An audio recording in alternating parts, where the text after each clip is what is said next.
Good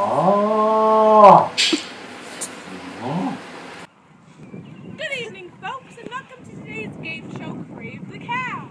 The winner of today's contest will receive this basket of Crave the Cow products. This basket consists of milk, ice cream, butter, yogurt, and cheese. Today's contestants will be Grace on your left and Caitlin on your right.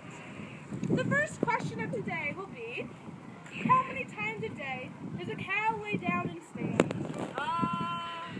Yes, Grace. 14. Wonderful job. Question number 2. How many gallons of butter can a cow drink a day? Caitlin. A lot of gallons? No. Grace. 50 gallons. Wonderful job. Question number 3. How far away can a cow smell up to? Oh. Grace. 5 miles. Wonderful job. I think we have a winner.